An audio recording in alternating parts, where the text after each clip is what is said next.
permission, we were ready to talk. আমরা 36 দিন বসে আছি ম্যাম,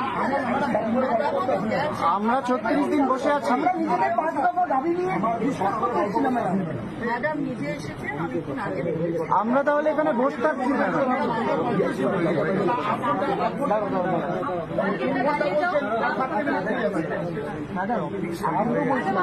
আপনাকেও বলছি ম্যাডাম।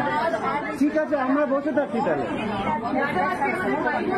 ভাই বোনের তরফ থেকে আমরা বলতে চাইছি, ভাই বোনের এতদিন সময় লেগেছে তো ম্যাডাম। ভাই বোনরা তো এরকম করতে থাকে। আপনারা তো ভাই বোনের কথা বললেন তো, ভাই বোন তো আমরা তো ভাই বোন। 8 ঘন্টা কি ম্যাডাম একটু ওয়েট করা যায় না আমাদের? আমরা 8 ঘন্টাই কথা বলবো। আমরা 8 ঘন্টা 20 থেকে 30 মিনিট আমরা টাইম নেব। আমরা এত দূর আসলাম ম্যাডাম।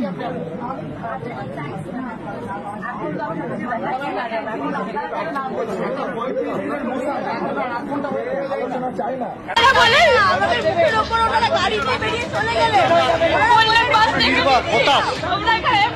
তোমরা নিজেরা চলে যাও, নইলে তোমাদের বাস থেকে দিচ্ছে, তোমরা চলে যাও, বেরিয়ে যাও। কে বললেন এটা? কে বলেছে?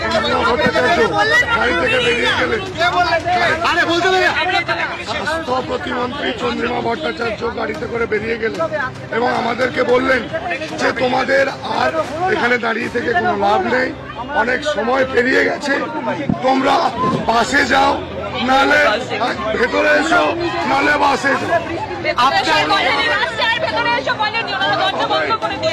যখন আমরা ভেতরে যেতে চাইলাম ফাইনালি মিনিটটুকু নিয়ে, তখন ওনারা দরজা বন্ধ করলেন। ওনারা বললেন এবার তোমরা চলে যাও, বাসটা নইলে দেখে দিচ্ছি।